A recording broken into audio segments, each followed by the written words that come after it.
यहाँ देखिए इसी ब्लॉक को बताया गया है, एशिया के ब्लॉक को। इसके हम एक ब्लॉक को लेंगे, ए ब्लॉक आपने देखा, वेस्ट एशिया, पश्चिम एशिया को देखा जाएगा।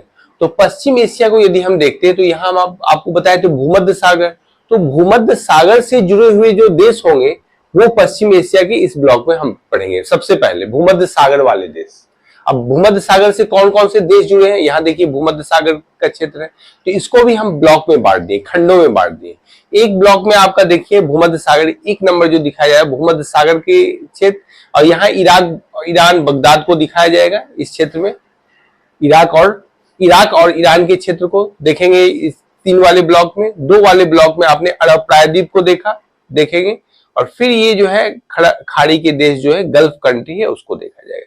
आइए एक यानी भूमध्य सागर ये देश का हम अध्ययन करें। भूमध्य सागर ये देश देखिए, ये अफ्रीका है, इसकी अवस्थिति आप देख रहे हैं। तो इसमें जो इस ब्लॉक में जो देश है इसके 1 नंबर यानी वेस्ट एशिया के भूमध्य सागरीय देश का यहाँ पर पढ़ा जा रहा है, भूमध्य सागरीय देश को पढ़ा जा रहा है। तो इसमें देखिए कौन कौन देश आ गए, तो टर्की है, सीरिया है, लेबनान है, इजराइल है और साइप्रस है। ये रेखा चित्र खींचा गया है, थोड़ा बहुत हो सकता है जो कोई बड़ा बन गया देश, छोटा बन गया, लेकिन हमको मेन है समझना है कि कौन सा कहां है, किसका लोकेशन क्या है। तो देखिए भूमध्य सागरीय देश, पश्चिमी एशिया के देशों में जिन देशों की सीमा भूमध्य सागर से जुड़ी हुई है उन देशों को भूमध्य सागरीय देश कहते हैं। तो इसके अंतर्गत जो देश आ गए, अगर हम ऊपर से अगर देखें तो साइप्रस, क्लॉकवाइज अगर देखा जाए डायरेक्शन में तो साइप्रस है, टर्की है, सीरिया है, लेबनान है और आप इजराइल को देख सकते हैं। तो यहाँ देखिए कौन कौन है,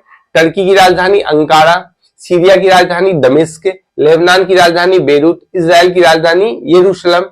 यरूशलेम में पर विवाद है, कभी अमेरिका ने इसे मान्यता दी है, तो अगर देखा जाए तो इजराइल तो मानता है यरूशलेम, लेकिन अगर व्यापारिक राजधानी को देखा जाए तो तेल अबीब है उसकी राजधानी। तो ध्यान में रखिएगा, जैसा ऑप्शन हो वैसा आप टिक कीजिएगा। ऐसे तो इजराइल है तो यरूशलेम ही इसकी राजधानी होगी। साइप्रस की राजधानी निकोशिया, और साइप्रस से द्वीपीय देश है, देखिए द्वीपीय देश है ना ये साइप्रस। अब हम इसकी अवस्थिति को एटलस पर देखेंगे।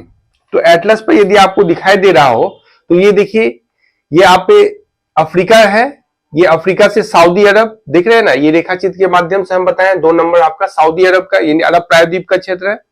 अरब प्रायद्वीप के बाद के क्षेत्र को देखें, देखिए ईरान, इराक, और यहां से आप यदि आप बढ़ रहे हैं तो यहां आप देख रहे होंगे, यहां इस क्षेत्र में, इस क्षेत्र का आप अवलोकन जब करेंगे, इस क्षेत्र का अवलोकन, तो यहां पर आपको देखिए साइप्रस यहां दिखाई दे रहा है, यहाँ तुर्की दिखाई दे रहा है, लेबनान की अवस्थिति है, देख रहे हैं ना, सीरिया की अवस्थिति है।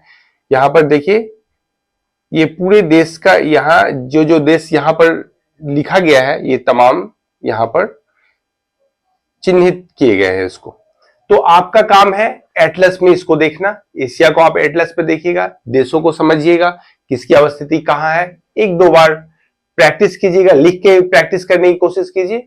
आप इसको लिख सकते हैं, आप स्वतंत्र रूप से इसको देख सकते हैं। ये मन में स्मरण भी कीजिएगा कि कौन से देश कहाँ है, ब्लॉक कौन सा है, इस ब्लॉक में क्या पड़ेगा, तो ये आपका कंप्लीट होगा। फिर हम आगे आएंगे, एक तुर्की के बारे में देखेंगे। तुर्की में जो है अनातोलिया का पठार है, अब प्राकृतिक कुछ भावों को हम देखेंगे।